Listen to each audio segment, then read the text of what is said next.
Ei, gente. Olha nós aqui de novo. Já tem um tempo que eu não faço live, então eu vou dar um tempinho pra galera vir assistir.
Precisando fazer essa sobrancelha.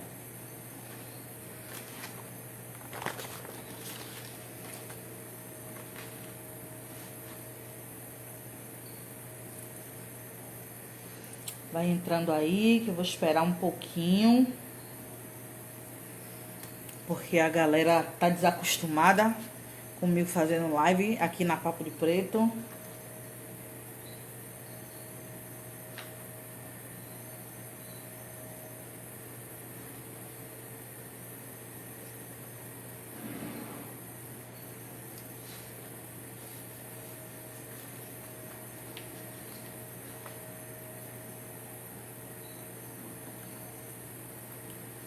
Já entrou umas 5 pessoas aqui. Boa noite, Ricardo. Seja bem-vindo.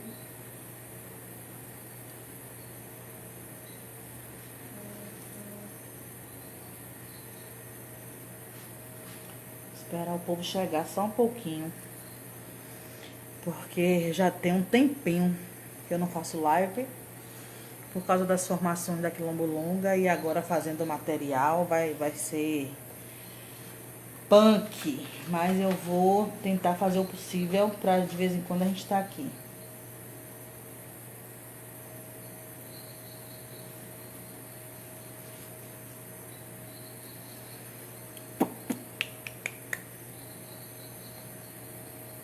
Mas quando tudo se perdeu e a sorte desapareceu, abaixo de Deus só ficou você. Quando a gira girou, ninguém suportou, só você ficou. Não me abandonou. Ele fica aproveitando na live pra poder estar vendo minha cara. Como é que estão as coisas.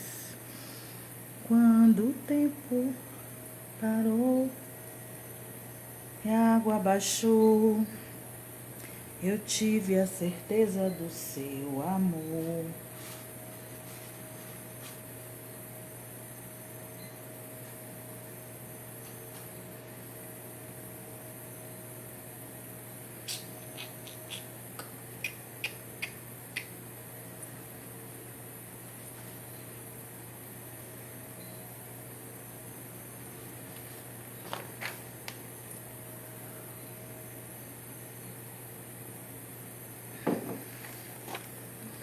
Deixa eu ver aqui. Que horas são? Vou esperar só mais 2 minutinhos e a gente começa a conversar.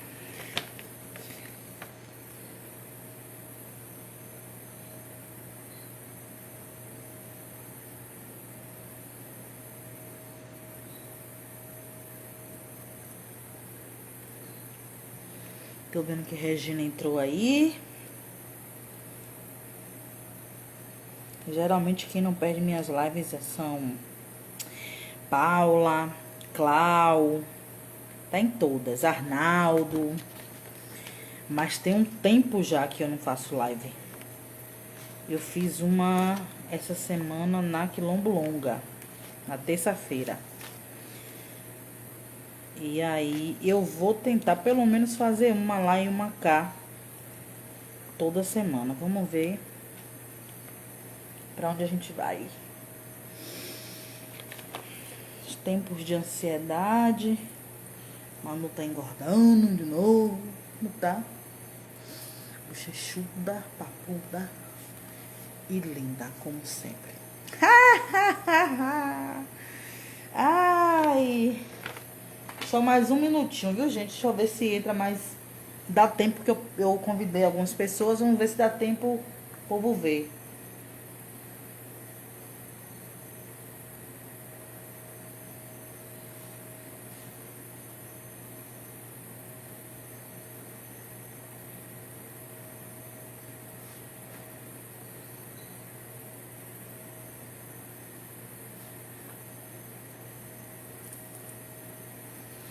E aí, Ana Paula? Chegou Ana Paula.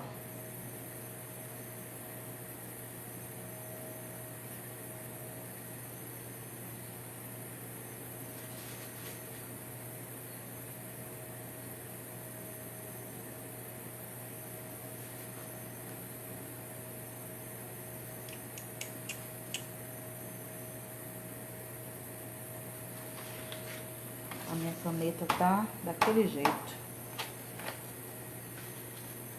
Eu acho que eu vou começar. Sempre, né, Ricardo? Porque quem gosta dela é ela.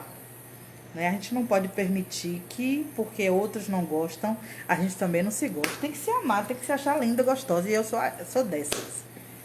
Ah, eu me adoro. Eu me olho no espelho e digo, porra, você é bonita pra caralho, velho. Da filha de Xangô, pronto. Ainda tem Oxum no enredo, pronto. Aí vai a vaidade toda.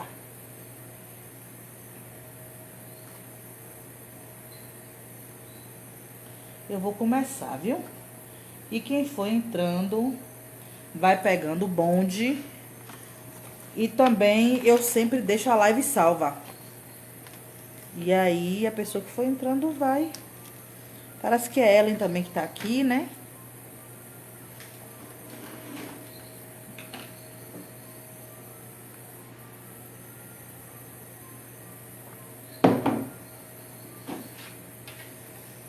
Vamos lá. O tema de hoje é a síndrome do guardião que afeta nosso povo. Guardião é aquele que toma conta, né? Que protege, que defende, que não permite que o outro... Que não permite que alguém, alguma coisa, seja... como é que eu posso dizer? Às vezes some a palavra. Mas seja defraudada, seja violentada, não é? Existem várias palavras que a gente pode... É aquela coisa, você não deixa mexer. Então, o guardião é esse, né? Que defende, que protege, que toma conta, que não permite que ninguém mexa a mão. E por que eu vou falar sobre isso hoje? Porque quanto mais colonizados nós somos, mais nós nos tornamos guardiões dos nossos opressores, né? Quanto mais livres, quanto mais conscientes nós somos da nossa condição, de quem realmente somos originalmente, né? De onde viemos para onde vamos, mais nós somos guardiões do nosso próprio povo. Nós só defendemos o nosso próprio povo, né? Então, esse é o caminho. Mas nós precisamos pensar sobre o quanto nós somos guardiões dos nossos opressores, dos seus espaços, das suas instituições, do seu modo de viver, né? Dos seus valores, da sua cultura, o quanto nós conseguimos reproduzir essa síndrome do guardião, né? Que pode ter outros nomes, e a gente vai conversar sobre isso agora. Mas eu chamei de síndrome do guardião porque é uma defesa que a gente faz de coisas que não deveríamos fazer, de pessoas que não deveríamos fazer, né? Então, eu vou começar começar falando sobre o processo de escravização e colonização. A escravização se dá em 2 processos.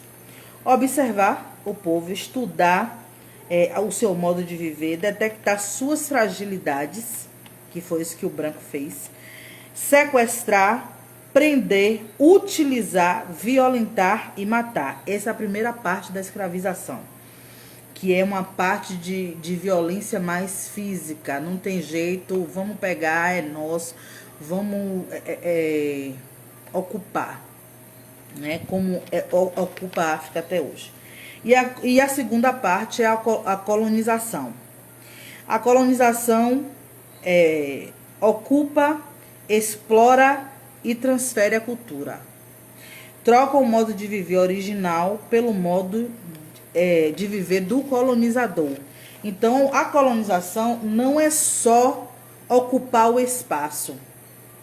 É transferência de cultura. É o povo que chega naquele lugar impõe a sua cultura às outras pessoas que eles estão colonizando, né? Algumas pessoas dizem que colonização é chegar num espaço pode ser um espaço desabitado. Eu não me lembro na história de alguém que colonizou um espaço desabitado, até porque geralmente não se tem, né? Um espaço desabitado. Mas, a não ser que tenha sido os povos originários e tal. Mas a colonização, para mim, a pior parte da colonização é a transferência de cultura. É isso que vai garantir que a colonização tenha sucesso. Certo? Porque você não vai conseguir dominar um povo que tem identidade. É impossível. Boa noite, Paulo. Seja bem-vindo. Um povo que reconhece a própria humanidade não se submete à servidão. Antes reage, cria formas e estratégias para continuar livre, inclusive mata por isso se for necessário. E a gente vê na nossa história quantas vezes se queimou Casa Grande, quantas vezes se matou os brancos para se tornar livres, porque naquele momento as pessoas ainda reconheciam a própria humanidade. Sabiam de onde vinham, sabiam que eram africanos, tinham um modo de viver, reconheciam a própria humanidade e não aceitava que retirasse a sua humanidade. Mas mesmo assim, naquela época já havia pessoas que estavam nesse processo de colonização, de transferência de cultura, de forma que defendia que não deveríamos. Quando eu falo não deveríamos, eu estou falando de ancestralidade, viu, gente? Porque não foi eu nem você que estava lá. Mas eu falo dos nossos ancestrais. Que não deveríamos fugir. Liberdade para quê? Para que fugir? Aqui está melhor. A gente vai fugir para onde? E hoje a gente tem um povo que faz a mesma coisa de uma outra forma. O escravizado dizia, vamos fugir para onde? E o de hoje diz assim, a gente vai fazer o quê? Como é que a gente vai viver se o dinheiro está na mão deles? Obrigada, Arnaldo. Eu falei agora. Cadê Arnaldo, que sempre participa das lives, né? Então, a gente tem um povo hoje que defende com unhas e dentes continuar nesse processo de escravização e colonização, né? E isso é que é terrível. Porque a pessoa perdeu tanta humanidade que não se reconhece fora daquele espaço, ou cultura, ou relação, né? Não consegue. Ela trabalha, ela dá toda a sua potência para construir o patrimônio do outro e não se considera capaz de fazer o mesmo por si mesmo. É estranho demais isso. Quer dizer, poxa, eu sou uma engenheira muito foda, faço muita coisa na área de tecnologia para a Globo, para a Netflix, para não sei o quê, mas eu não me considero capaz de fazer a mesma coisa de forma autônoma. Porque nós perdemos tanta humanidade que a gente acredita que precisamos dele, não conseguimos viver sem ele. Ah, eu tô vendo que sua conta tá diferente. Sumiu, foi? Será que desativaram a conta? Misericórdia. Acontece, viu? Porque Instagram, Facebook, o Facebook eu tô tomando nojo. daquilo ali. Provavelmente amanhã eu volto do bloqueio e provavelmente eles já vão arrumar uma outra coisa lá de 2020, 2021, 2019, sei lá de onde foi, para poder me bloquear de novo. É um processo. Então, um povo colonizado não precisa de correntes, porque sua mente já está acorrentada. Sua identidade foi comprometida e ele já enxerga seu opressor no espelho e não a si próprio. E a colonização é esse processo de você não enxergar a própria identidade. Você quer ser o seu opressor. Eu falei sobre isso com um amigo ontem. E o amigo aceitou, porque geralmente é um processo, viu? Aí eu queria falar aqui, ó. Na série Raízes, Kunta Kinte é um homem livre. Mesmo capturado, um homem livre mesmo capturado, porque ele reconhece sua humanidade africana e sabe que está sendo violentado. Mesmo sob correntes, mantém sua cultura dentro da sua família. É só com seu neto, fruto de um estupro e miscigenado, que a humanidade africana começa a se perder, pois ele, né, o neto, é mais claro, convive mais com a casa grande e acredita que é valorizado por seu senhor. E mesmo sabendo que sua mãe foi violentada, ele acredita ter mais valor que os outros, ser diferente, mas descobre que não. Só descobre que não quando a gente vai falar sobre isso. Quem assistiu Raízes, eu assisti Raízes 2 vezes e estou doida para assistir de novo. Eu gosto de assistir para a gente perceber o processo histórico, apesar de que a gente não pode só ficar girando em torno da escravização. Mas essa história de Kunta Kinte é interessante porque mostra toda uma linhagem de como foi esse processo. E aí Kunta Kinte é aquele cara que sabe que é livre, que é um guerreiro dentro da sua aldeia, que é capturado e que não admite abrir mão do próprio nome. Porque o nome em comunidades africanas tem uma importância surreal, assim. É importantíssimo o nome. O nome diz do seu destino, diz de onde você veio, diz quem você vai ser, né? E aí ele tem o nome e o sobrenome da sua família. E ele reconhece essa ancestralidade. É o único povo que faz isso, é o povo africano. A maioria dos negros americanos parece ser autônomos, mas isso é ilusão, viu? É ilusão. Inclusive eu vou falar sobre isso hoje. E aí o que acontece? Ele diz, meu nome é Kunta Kinte, filho de Omoro Kinte. Então ele não só afirma o seu nome, como ele reivindica a sua ancestralidade, de onde ele vem. Isso é importante. E você vê que no Brasil as pessoas vão trazendo os nomes de suas linhagens opressoras, né? De onde veio, se foi da Alemanha, se foi de Portugal, se foi... E a gente que recebeu um nome que nem nosso era. Mas ele não aceitou, e mesmo no momento que ele foi obrigado a aceitar o nome que o colonizador deu, dentro do seu ambiente, ele reafirmava o seu nome. Ele não aceitava perder a sua identidade africana. E ele levou isso para o seio de sua família, quando ele casou, quando ele teve sua filha. E a filha nasceu, eu não me lembro do nome dela, mas ela dizia, eu sou fulana Kinte, filha de Kunta Kinte, neta de Omoro Kinte. Vejo vários pretos e pretas que estão no sucesso enorme por ajudar os brancos. Isso nos destrói nossas raízes e ainda fazem grupos e dizem que é uma cultura... Que coisa nenhuma, é uma vergonha. Eu sei. E é sobre eles que a gente vai falar hoje. Eu tô dando uma introdução para a gente começar a falar sobre essas pessoas, né? Então, ele tem, o Kunta Kinte, ele tem esse processo de ensinar a sua família. E depois a sua filha é estuprada pelo Senhor. E ela sendo estuprada, ela tem um filho com esse ordinário. E o filho dela nasce mais claro. É aquele ator que faz, que eu odeio essa série, Bridgerton. É aquele ator principal de Bridgerton. Que é um rapaz muito bonito, mas ele tem traços já perdendo a ancestralidade africana, né? Então esse rapaz, mesmo a mãe tendo sido violentada, ele se considera mais importante porque o pai, o estuprador da mãe, trata ele não como filho, não trata ele como filho, mas coloca ele na casa grande, ele se veste da forma como os da casa grande se veste, ele começa a andar com o pessoal da casa grande, e acontece que esse estuprador e opressor começa a perceber nele a habilidade de fazer rinhas de galo. Ele é muito bom nisso. Então esse homem vê nele a possibilidade de ter ganhos, e é sempre assim.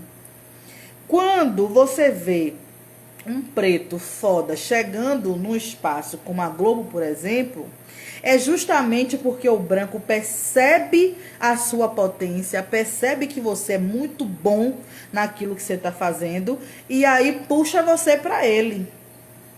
Entendeu? Porque ele vai te utilizar para ganhar. Então, todas as pessoas pretas que estão lá dentro, não estão lá dentro porque a Globo é boazinha e não é racista. Tá lá para poder trazer capital político e financeiro para a Globo.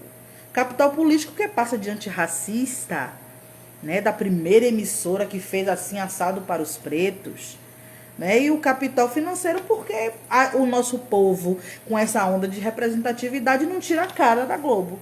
Né? Não tira a cara do Big Brother, entendeu? Então dá audiência, dá dinheiro, não é isso?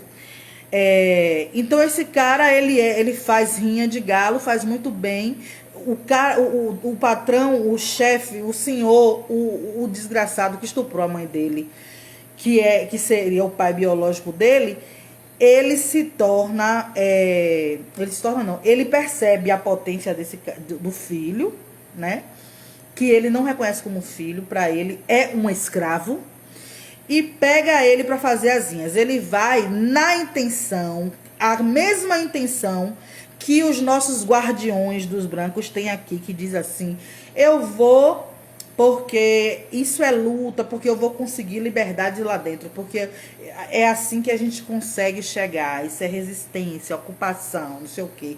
Ele tinha a mesma ideia, porque ele dizia: eu vou ganhar muito dinheiro e vou comprar minha alforria, eu vou comprar minha liberdade. Só que no momento em que o pai, o opressor, estuprador, perde tudo, que é um cara que joga muito, perde tudo, um outro senhor, um outro ordinário desgraçado, branco, diz assim: você me deve, então para você ter a dívida perdoada, para você ficar em paz de novo, você vai ter que me vender o rapaz.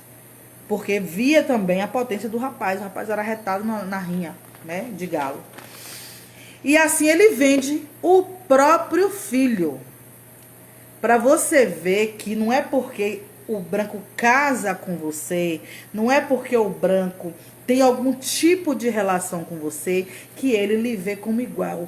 Eu já disse aqui várias vezes que eu já vi mulher branca casada com preto chamando o marido de meu urubuzinho.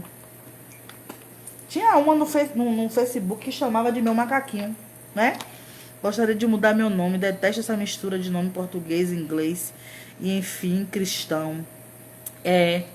Seria ótimo. Eu já mudei nas redes, né? Eu permaneci o Manu porque é um nome africano, que significa segundo filho. O Vodun Darra, que significa Deus está em você. E o Ngozi, que significa bênção. Então eu já uso, quando me perguntam meu nome, eu já uso Manu Vodun Darra Ngozi. Eu não uso Manuela Cristina, entendeu? Mas mudar isso no papel, enquanto nós estivermos dentro desse estado de maafa e a gente não se respeitar, enquanto a gente não impor respeito a eles, não vai acontecer. Não vai acontecer. Hoje, para registrar um filho com o nome todo africano é um processo. Imagine mudar o nosso nome. Eles fazem isso com pessoas trans, né, com algumas categorias, mas não, ou se seu nome apresentar constrangimento. A gente pode dizer isso, né, que o nome apresenta constrangimento, não é o meu nome ancestral, mas eles não reconhecem isso porque o Estado é racista. Então o Estado não vai fazer isso por você, não vai mesmo, né? Então, repare que tanto ele quanto o Ned Turner, quem assistiu o filme de Ned Turner, é O Nascimento de uma Nação, é cegado pela aproximação com o branco e só reconhece a opressão quando a violência física chega. Tanto esse rapaz como o Ned Turner é aquele menino que convivia com o filho do branco, cresceu se achando amigo do menino, de repente o menino ensinou ele a ler, tudo que o menino aprendia ensinava a ele, a dona da casa grande reconheceu que ele sabia ler, chamou ele para a casa grande e todo mundo tá achando que ela vai fazer ele estudar e aprender muita coisa. Ela chega na biblioteca cheia de livros e diz para ele que todos aqueles livros ali são livros dos brancos. O seu é esse aqui. Qual era? A Bíblia, né? Pegou a Bíblia, deu para ele e disse: o seu livro é esse aqui. Quer dizer, tome aqui, ordinário, vá me servir. Se você pegar isso aqui e ler bonitinho, você vai ser meu escravo bem dócil, né? Porque lá diz que o escravo tem que ser obediente aos seus senhores, como a Jesus, como a igreja é a Jesus, aquela coisa toda, né? Fala muito de passividade, de perdoar, de dar outra face. Então uma pessoa que se embebeda com a Bíblia, ela nunca vai querer ser livre, porque a Bíblia não ensina isso, sabe? Ensina uma liberdade que é falsa, uma liberdade que você vai ser livre quando morrer, quando for para o céu, né? E aí o que acontece? Ned Turner, ele fica o tempo todo pregando, usando a Bíblia em favor dos seus senhores contra os seus irmãos, para que os seus irmãos aceitem a escravidão. E ele mesmo começa a entender que aquilo está estranho. Mas ele só mete o pé na porta no dia em que a mulher dele é violentada, em que a mulher do amigo é dada de presente para um amigo do escravizador. Então, só faz isso quando é violentado. O mesmo processo que acontece com a gente só consegue enxergar quando a violência pega, quando a violência dói. Enquanto você está confortável na casa grande, você pode até sofrer violências simbólicas, mas você não reconhece. Você pode ser chamada de o meu urubuzinho, mas você continua achando que aquilo ali é legal, é lindo. Entendeu? Que é bobagem. Você só vê mesmo quando você toma a porrada. Eu mesmo comecei a enxergar de forma radical como eu sou hoje, depois que eu percebi o processo dentro do PT, que quem me conhece da antiga sabe que eu fui candidata, eu fui lulista doente, e eu vi todo esse processo no PT, de que tudo gira em torno de nós, pessoas pretas, fazermos escada para os brancos subirem e sentarem no nosso cangote. Deles nos silenciarem, deles fazerem coisas assim absurdas, que eu fico me perguntando como é que as pessoas não enxergam. Porque muita gente me criticou, muito preto de lá de dentro me criticou, porque disse que eu tinha tão pouco tempo no partido e não quis construir. Não existe construção ali dentro. Isso é uma ilusão, isso é uma maluquice. Eu fico tentando entender como é que as pessoas trocaram a ideia de resistência. Porque quando o nosso povo estava lá sobre correntes físicas, eles resistiam fugindo, morrendo, se suicidando, se jogando no mar, fazendo greve de fome, queimando casa grande, construindo quilombos. E hoje, resistência virou sinônimo de ficar batendo cabeça para o seu violentador. Resistência virou sinônimo de você estar dentro de um partido, vendo que o sacana é racista com você, mas está ali fazendo alguma coisa.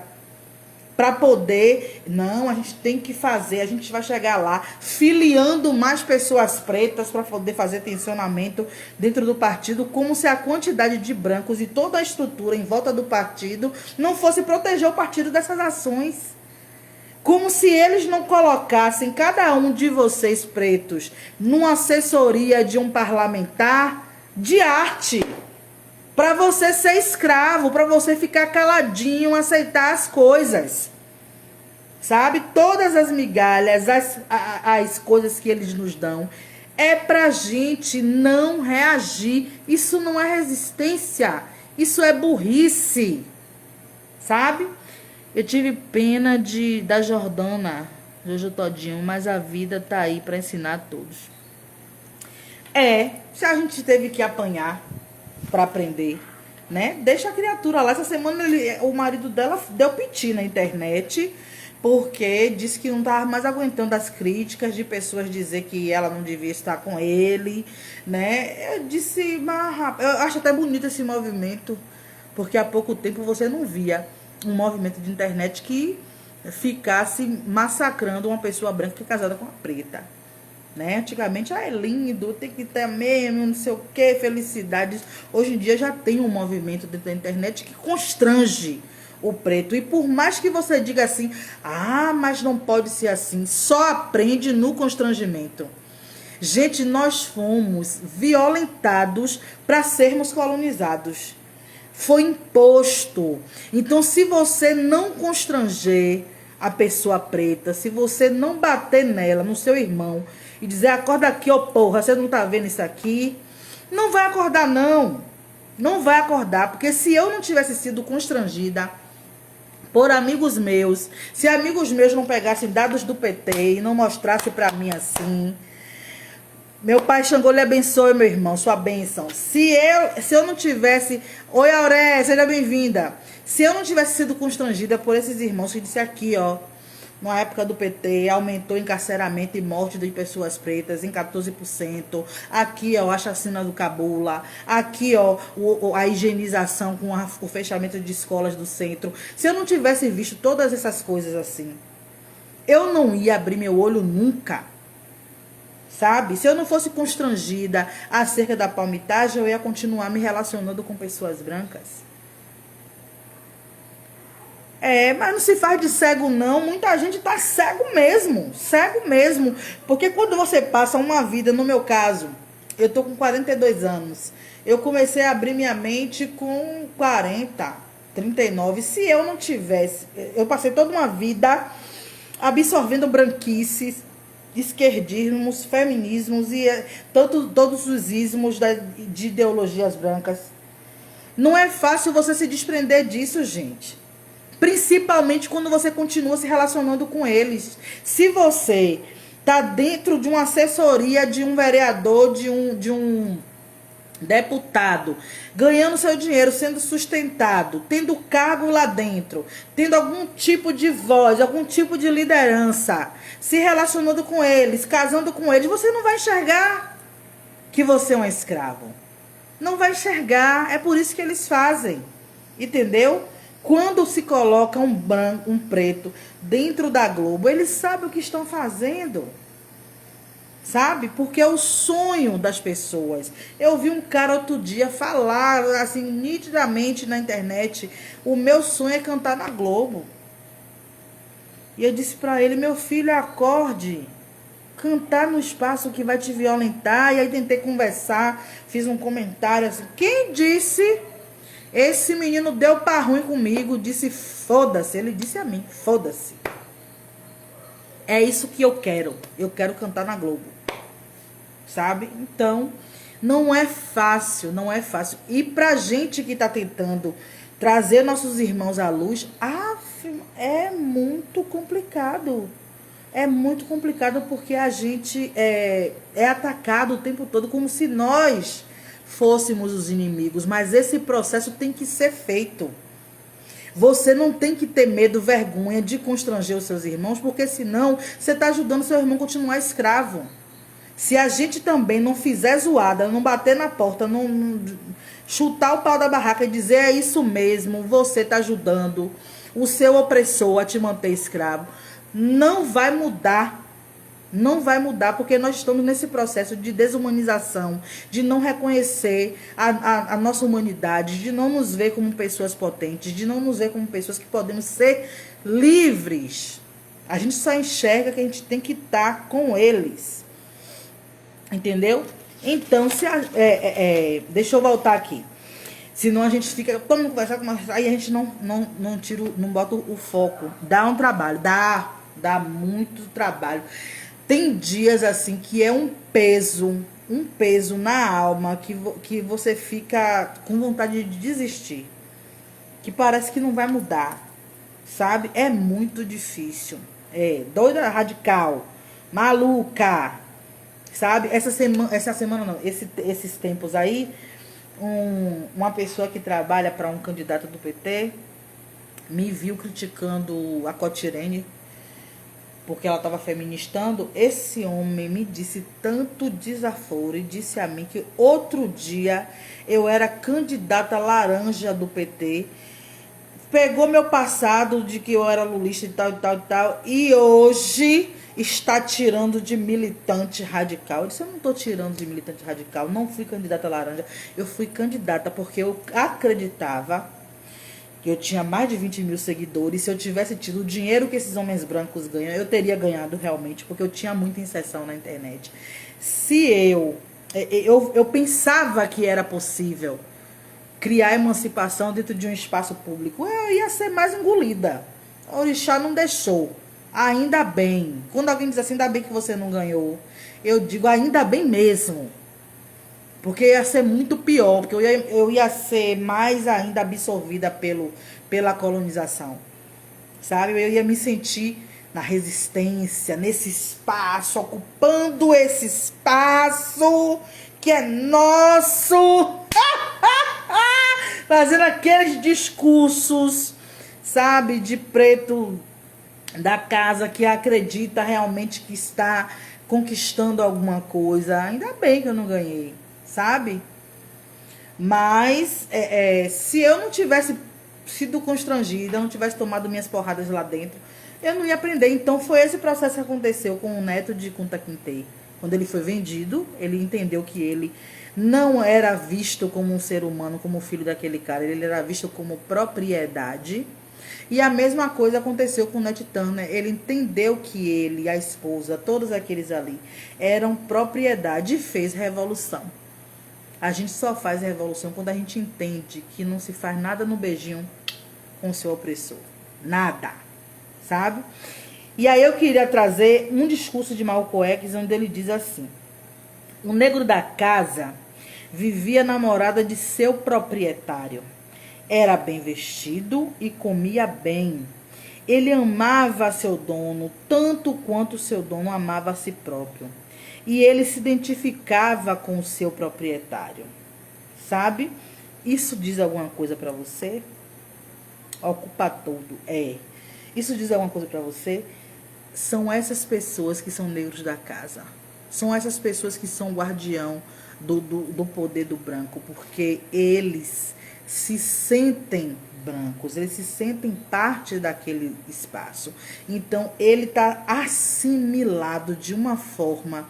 É aquele negro que já tem diploma, mora em apartamento, tem um carro do ano comprado em 24 vezes, 60, 70 vezes, sabe?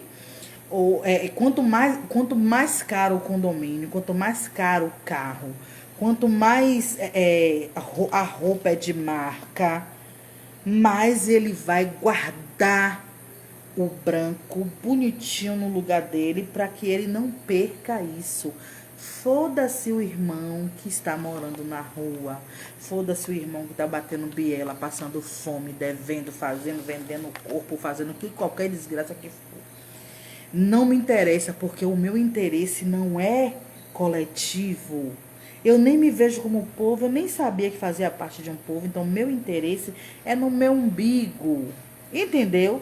Então, quando você vê esse tipo de gente, É isso. É por isso que você pode falar o que for da universidade, que é importante ter o diploma, que você precisa trabalhar. É importante porque você quer trabalhar pro branco.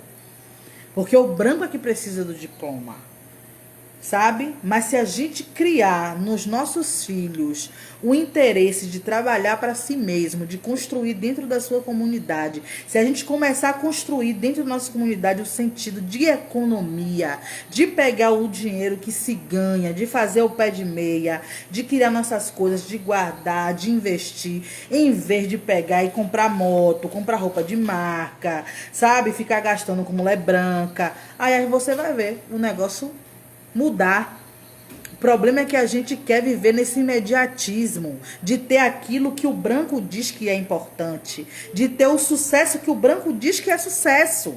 Mas o que o branco diz que é sucesso é escravidão. É para você se manter debaixo dos pés dele. Deixa eu ver aqui o que foi que ele escreveu. Eu não consigo entender, se nós formos os primeiros neste mundo, como que os brancos conseguiram dominar tudo? Vai dizer que conseguiram enganar todos os nossos comprando com dinheiro? Não, que? Gente, escravização não se constrói assim, não. Escravização se constrói, ó, como foi que eu falei primeiro? Observa o povo, estuda, reconhece suas fragilidades. Isso é a arte da guerra, sabe? Divide o povo. Percebe as diferenças entre o povo, divide esse povo, financia as guerras, entendeu? E aí o próprio povo ajuda no processo de escravização. Existe toda uma problemática aí atrás. A gente não vai falar sobre isso, senão a gente não sai daqui. Sabe? Então, essa pessoa assimilada, essa pessoa, esse negro da Casa Grande, esse negro que tem, nesse filme, que eu sempre falo aqui, o detetive que interrompeu a passagem, só tem na Blackflix. E na Blackflix tá em inglês o nome, chama, ele tá legendado. Sim, temos responsabilidade da nossa própria miséria. Eu tenho entendido isso cada dia a mais. Sabe? Tudo que, quando eu digo assim, gente, eu podia, quando eu estava no tempo da vaca gorda, se eu tivesse uma outra visão de mundo, essa visão que eu tenho hoje, eu teria me organizado para organizar o povo da forma correta, para construir coisas com o nosso povo. Mas a gente, é certo isso. Por interagir, por casar, por ser coniventes, por fazer alianças com povos invasores. Exatamente. É isso aí mesmo. Sabe? Porque, mas é estratégico que a gente não saiba disso. É por isso que eles criam essa escola pública que defasada, desgraçada, que não tem nada. Porque eles não podem ajudar o nosso povo a ser livre de forma nenhuma. Eles não podem. Então eles criam toda uma estrutura para que os nossos filhos cresçam sem ver sentido assim, em ter o próprio negócio, não percebam que há essa possibilidade, que a gente trabalhe, que a gente viva em torno deles. Até esses programas do governo de curso técnico, é para você fazer o curso técnico e trabalhar para ele, sabe?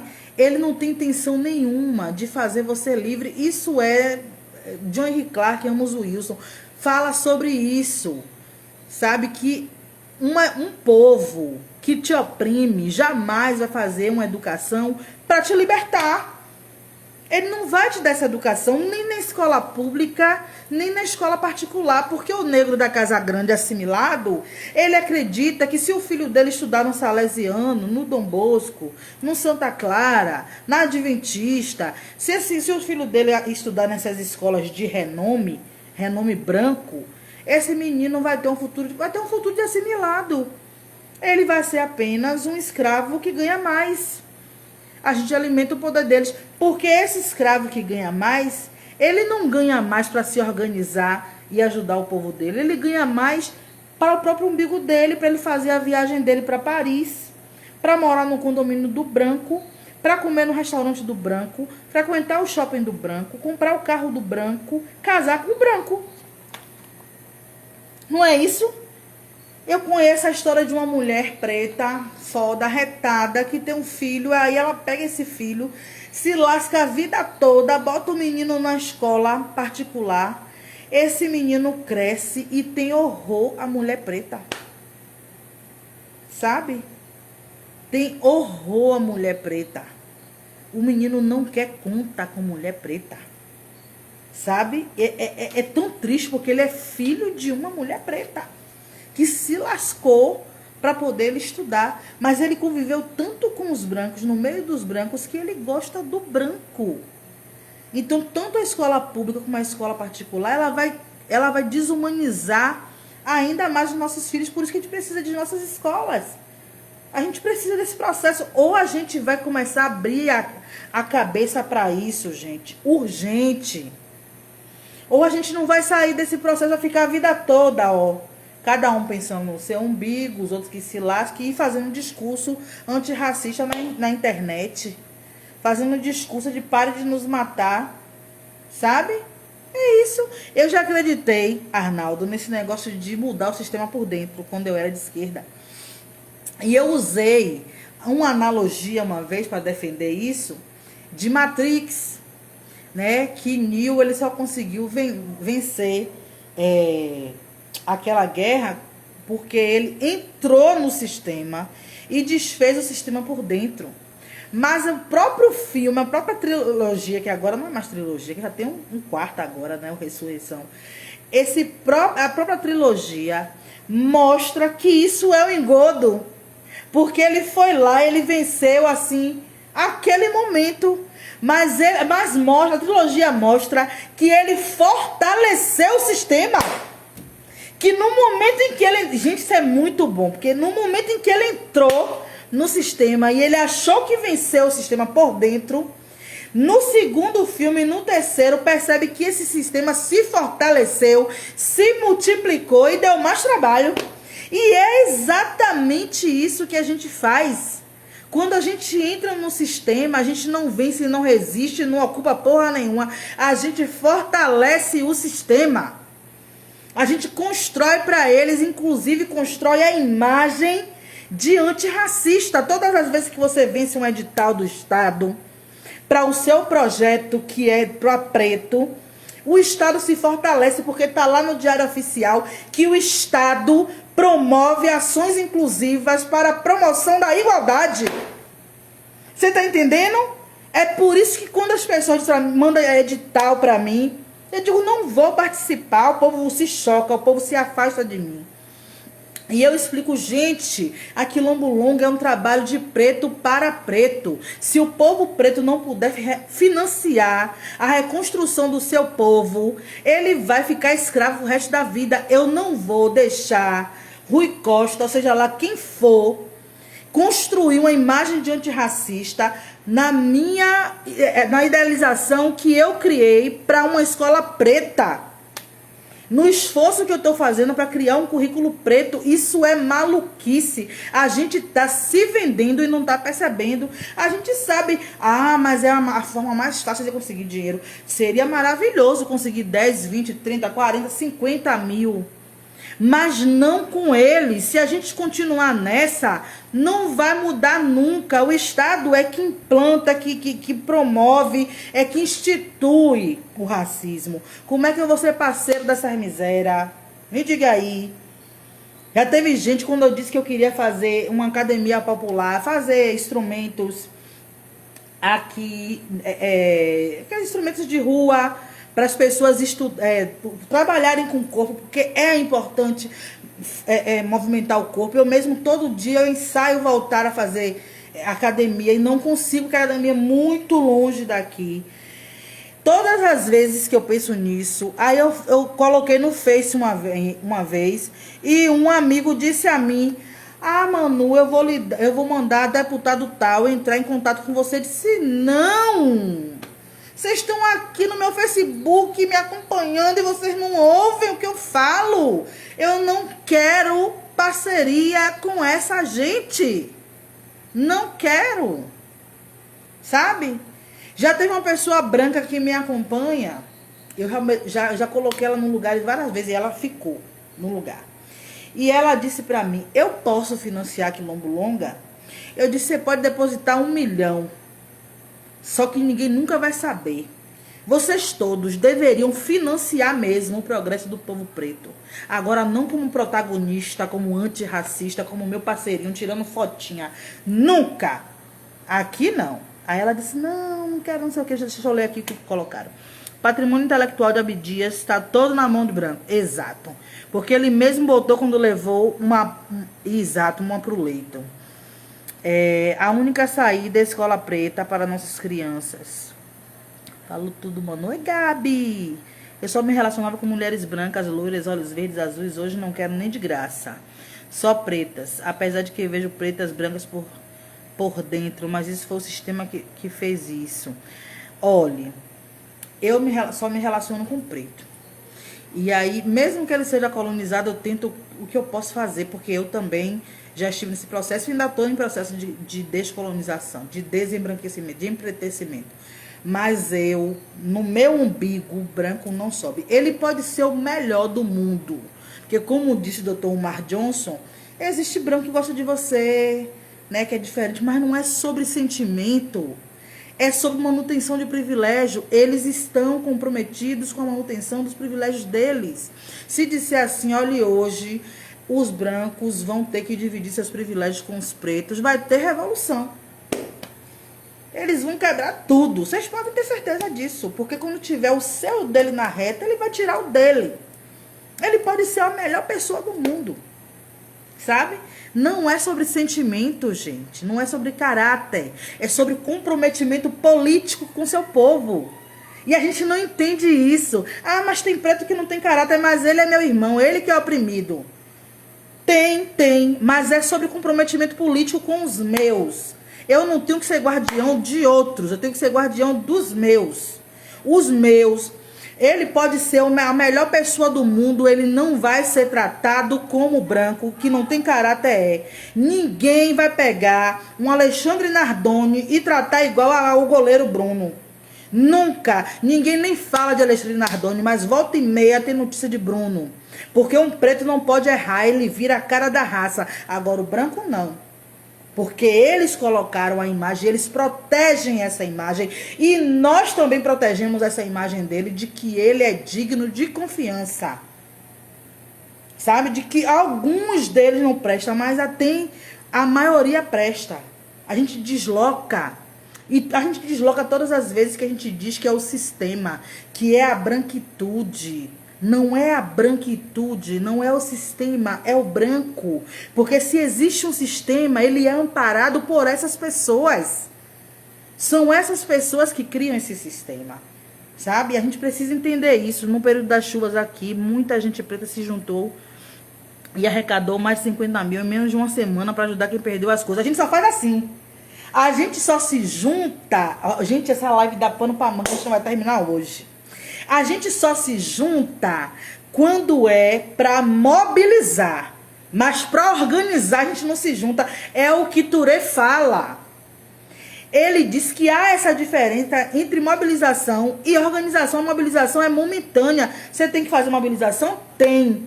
Mas se você organiza, você não precisa estar fazendo mobilização o tempo todo. Por exemplo, se a gente se organiza com esse dinheiro todo mês e começa a construir casas para os nossos dentro da comunidade, chamando os pedreiros da comunidade, fazendo juntos, amanhã ou depois ninguém está sem casa. Se a gente começa a se juntar e fazer cooperativas e fazer empresas pretas, começar a financiar negócios pretos na nossa comunidade, amanhã ou depois, quando der uma pandemia como essa aqui, a gente não precisa da cesta básica. E a gente não entende isso. A gente trabalha como o Estado racista trabalha. A gente trabalha com assistencialismo. Ah, mas eu tenho que matar a fome. Mas se você se organizasse, diabo, você não precisava matar a fome de ninguém, porque seu povo estaria com a sua comida ali, seu dinheiro, com tudo certinho. A gente não se organiza, a gente só se mobiliza. Sabe? É muito melhor eu criar uma escola preta do que eu ficar tentando fechar buraco da colonização dos meus, deixar os meus ficar na escola regular o tempo todo, aprendendo branquice. Então a gente pode fazer diferente. Não vai ser fácil registrar essa escola. Primeiro tem que ter muito dinheiro para registrar. Segundo que eu quero registrar como panafricanista, porque existe escola canadense, sul-americana, luso não sei da tica porra. E a gente precisa, tem católica, tem a evangélica, e a gente precisa ter escolas pretas registradas. Sabe? Então, não vai ser fácil porque o Estado é racista. Adoro pretos retintos, meus olhos brilham quando vejo. É 2. Menino, quanto mais escuro mais eu fico maluca. É meu povo, é minha humanidade. Eu amo meu povo. Mano, não senti um pingo de frio. Essa mulher... Obrigada, minha amiga. Deixa eu ver aqui se tem mais, porque eu tô conversando demais. Está aí agora o conflito da Ucrânia e da Rússia. Estão abrindo as portas até para o vírus que está vindo com os não vacinados. Gente, os brancos se protegem tanto, eles se resguardam tanto, que o protetor dos pretos desvalido tá junto com como é que se diz? Com o lobo e a raposa se juntaram. Lula e Alckmin. Brancos não são inimigos. Eles fazem qualquer coisa para manter o poder deles. A gente aqui não entendeu isso agora. Ainda. A gente aqui não entendeu que a gente precisa se unir. Quando eu critico o negro da casa, é porque ele é passível de crítica. Mas se esse negro da casa um dia disser não, realmente, a gente tem que acordar, eu dou a mão a ele. Sabe? Eu dou a mão a ele porque a gente precisa entender que o nosso povo precisa se unir do mesmo jeito que eles se unem contra nós. Do mesmo jeito que eles se unem em favor do próprio privilégio. Você não vê a Globo, o diretor do BBB em cima dos participantes brancos como você vê dos pretos. Porque eles estão comprometidos com eles. Claro que eu não tenho pena do preto que entra lá dentro. Estou dando um exemplo, sabe? Deixa eu ver aqui a hora, gente. Eu posso fazer live até que horas? 9 horas agora. E eu tô aqui, conversando. Então, nesse filme, o detetive que interrompeu a passagem de Spook, o resto eu não sei falar. Ele diz que o sonho americano é um bando de negros felizes servindo seus mestres e suas famílias. Sabe? Esse é o sonho americano. Essa coisa de que os Estados Unidos, não sabe? Deixa eu ver aqui, Aliança Branca. Isso sim, Aliança Branca. Na minha opinião, essa pandemia é uma farsa. Independente de ser. Eu não estou falando da pandemia em si. Eu estou falando que se nós nos organizarmos, quando vier uma pandemia, a gente não sofre. Como a voinha dizia, nossos avós todas diziam isso, a minha dizia direto, quem come guarda, come 2 vezes. Se a gente aprende a se juntar, a se organizar, a gente não vai ter falta, gente. A gente não vai depender dele. Se a gente organiza a nossa comunidade, político nenhum entra para poder rebocar a casa e ganhar voto. Reboca a casa e ganha voto, por quê? Porque a gente está debaixo da pobreza. E por que a gente está debaixo da pobreza? Porque a gente pensa cada um no próprio umbigo, ninguém ajuda ninguém. A gente não se junta, a gente não cria mecanismos de defesa do nosso povo. A gente não cria mecanismo para fazer o nosso povo não precisar de outro povo. Tá entendendo? O auge da alienação dos pretos é ver os ucranianos chegarem recebendo apartamento e emprego e ainda aplaudirem. É uma desgraça. A gente não entendeu ainda que eles são brancos. A gente não entendeu ainda que eles são miseráveis. Eu quero que eles se matem, sabe? Não tô nem aí pra nenhum deles. A gente precisa ter isso. Sabe? A gente precisa se importar com os nossos. Deixa eu tentar terminar. Porque são 9 horas. O negro da casa é este que tem a síndrome do guardião. Ele defende tanto ou mais o branco que o próprio branco não consegue enxergar sua própria humanidade, muito menos que é um escravo. Ele defende o patrimônio do branco, defendendo suas instituições. Quantos negros defendem a universidade? Gente, hoje eu vi um post de uma pessoa. Eu já vi 2 posts dessa pessoa que são bizarros. É uma mulher negra. O primeiro post, ela dizia, ela estava exaltando uma cientista brasileira. Ai, gente, vai cair a live. Vai cair a live. O Instagram já me avisou aqui. Eu vou ter que recomeçar. E aí, vamos lá.